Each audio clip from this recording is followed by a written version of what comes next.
Apparently, there was a massive fire at Company X. The news hit me like a ton of bricks because that's where my husband works. I hope he's okay. I quickly dialed his number, my heart racing as I prayed he had escaped the fire. The phone rang, and just when I thought I couldn't stand the suspense any longer, I heard his voice. "Hello, Max. Where are you? Are you safe?" Relief flooded through me, and my voice rose with the emotion. He sounded irritated as he replied, "Why are you yelling? I'm at work. Don't call me while I'm working," and abruptly hung up.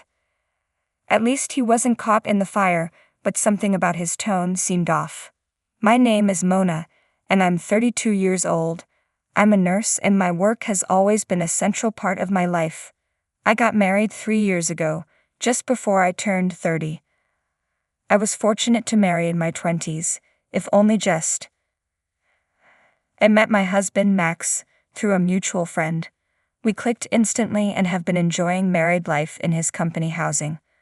Although we've been married for 3 years, we still don't have children, but I'm confident that we can build a happy family together. Max can be a bit self-centered at times, but overall, he's a kind and loving person. He often expresses his love for me, and I feel secure with him. Lately though, he seems overwhelmed with work, spending more and more time on it, even on his days off. He must be exhausted because he's become distant at home, barely paying attention to me.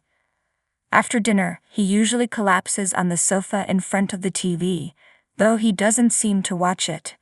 Instead, he's constantly glued to his phone, with the TV as mere background noise. When I spoke to him, all I got were brief responses like "yeah" or "oh." At first, I wondered if I had said something to upset him, but I decided to chalk it up to his busy work schedule. He must be exhausted, I thought, so I made it a point to bring him lunch and prepare dinner every day. I put extra effort into making sure our meals were nutritious and well-balanced. Then something strange happened. The day before, a coworker called me, asking if I could switch from the night shift to the day shift. It was a sudden change, so I quickly emailed my husband to let him know. I mentioned that I'd be working the day shift instead, and that I'd make dinner and wait for him. But he didn't reply. I assumed he was busy at work and focused on my own tasks. Yet even after I finished work, there was still no response from him. He used to reply quickly, even while he was at work, sometimes even adding emojis to his messages. This time though, he just read my message and didn't respond. Is he just swamped with work, or is this what happens after 3 years of marriage? Feeling a bit down, I stopped by the supermarket on my way home and picked up ingredients to make another nutritious dinner for him. It was a particularly cold day, so I decided on a warm, hearty one-pot dish. I prepped everything, chopping the ingredients, and then waited for my husband to come home so I could start cooking right away. But no matter how long I waited, he never came home. He usually gets home around 7 p.m., but by the time he finally walked through the door, it was already 9 p.m. "Welcome back. You're late tonight," I greeted him. "Did you have to work overtime?" "Oh yeah, but did you have to switch to the day shift suddenly?" Yeah. A coworker had an emergency, so I had to cover for them. Sorry I didn't tell you sooner." "I see. Well, I guess you couldn't help it, but it's a bit annoying to find out on the same day. I might have made plans to grab a drink or something." "Oh, you're right, I'm sorry." I apologized as I turned on the stove to heat up the hot pot. "You haven't eaten yet?" "No, I thought I'd wait for you." "Thanks, but next time, you don't have to wait for me." Hearing him say that made me feel a little sad. I waited for the hot pot to come to a boil. When it started simmering, I served my husband's portion, and then mine. I was starving after waiting so long for him. As I dug in, savoring the delicious meal, I noticed he wasn't eating much. "What's wrong?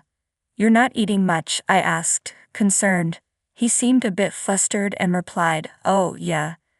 Then he hesitated before saying, "Actually, I was working late, so junior colleague bought me a rice bowl. I'm not really hungry now. Okay, I replied, trying to keep my voice steady. But you should have told me that before I started making the hot pot. I think he noticed I was a bit upset. All right, just put my portion in the fridge. I'll eat it tomorrow morning, he said, attempting to lighten the mood. He then lay down on the couch, and after a few minutes, he suddenly got up and said, "I'm going for a walk." That's unusual, I remarked. I haven't been getting enough exercise lately, and with all the late nights at work, I need a change of pace, he explained as he started getting ready to head out. Sitting alone at the table, finishing my meal, I felt a bit empty. Ended up putting my portion in the fridge too, feeling like I'd eaten too much.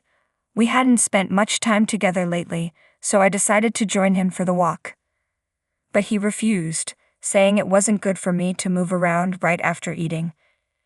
He also mentioned he planned to go for a long walk and wanted to be alone. So he left on his own. Something about his behavior felt off, so I decided to follow him secretly. Unfortunately, my fears were confirmed almost immediately. Despite my quiet steps, my husband walked with determination, stopping in front of a park that was a bit far from our house. He looked around, as if checking to see if anyone was watching, and then seemed to be communicating with someone on his phone. I wondered who he could possibly be talking to. A few minutes later, a car pulled up. My husband walked over and started chatting casually with the driver. It was dark, so I moved closer to get a better look. That's when I saw her, a woman with long curly hair and glossy lipstick, sitting in the driver's seat, laughing happily as my husband got into the passenger seat. He's definitely having an affair, isn't he? Before I could fully process it, the car drove off with the two of them inside. Stood there for a while, stunned. Then a text message from my husband arrived. He claimed he had randomly run into someone he knew and would be home a little late. Someone he just happened to meet. I didn't believe him for a second.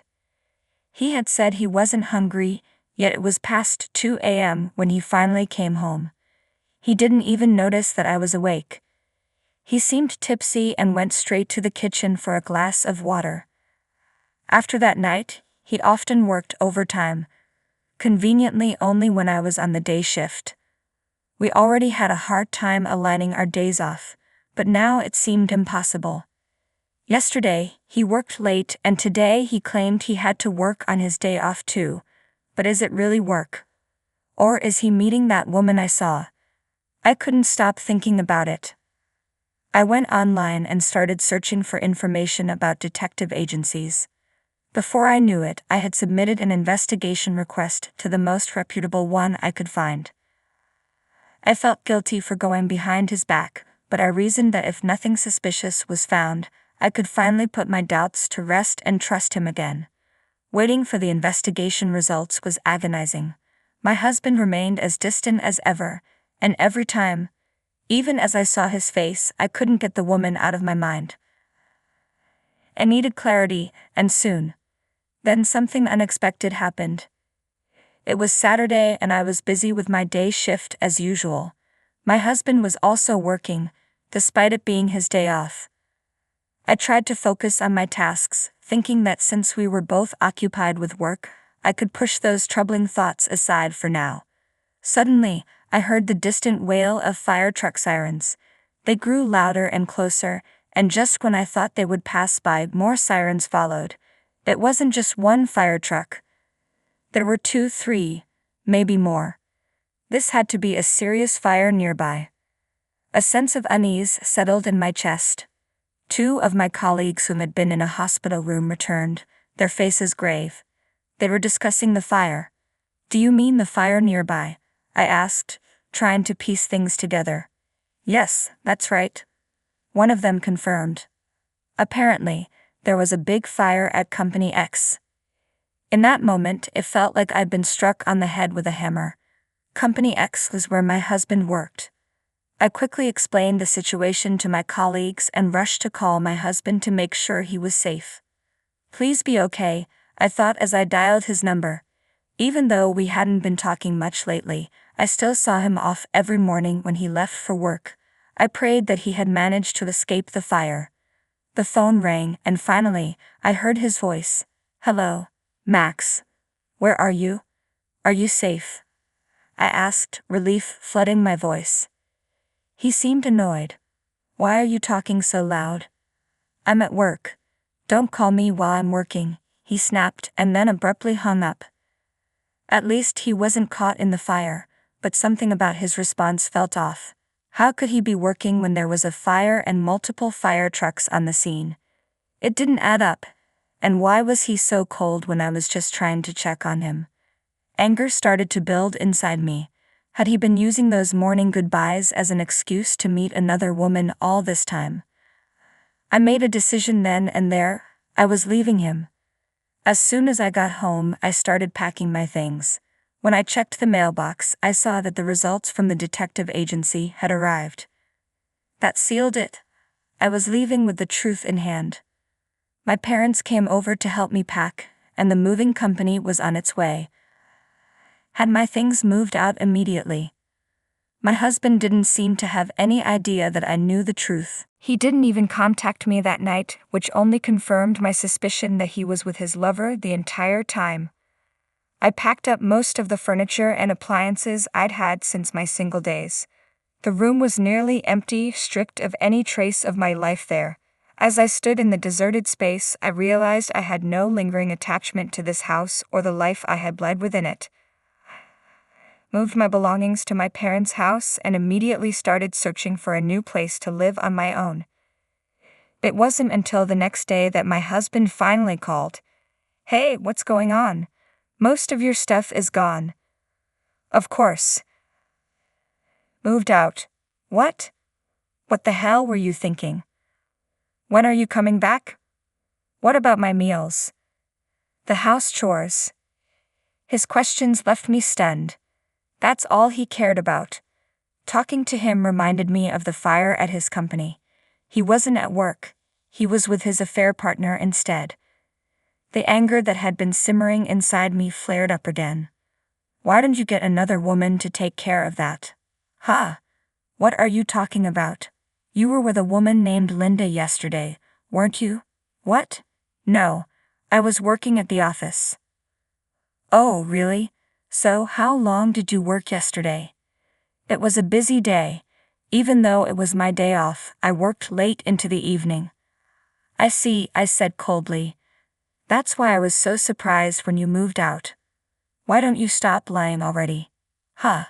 You lied about going to work, didn't you? I wasn't lying. I was working. How can you claim to have worked until the evening when there was a fire at your office during the day? What fire?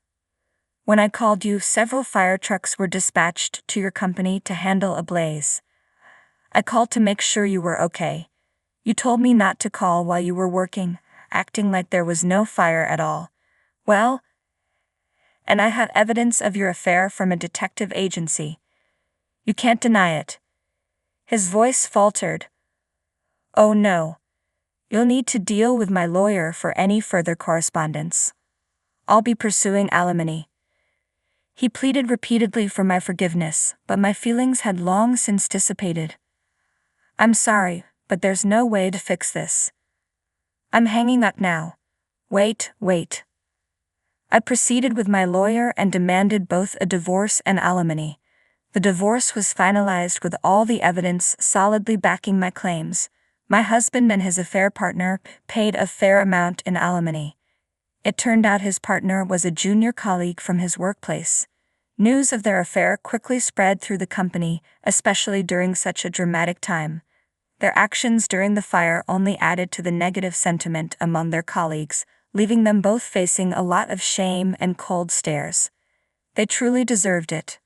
Meanwhile, I moved into a new apartment and embraced my comfortable single life.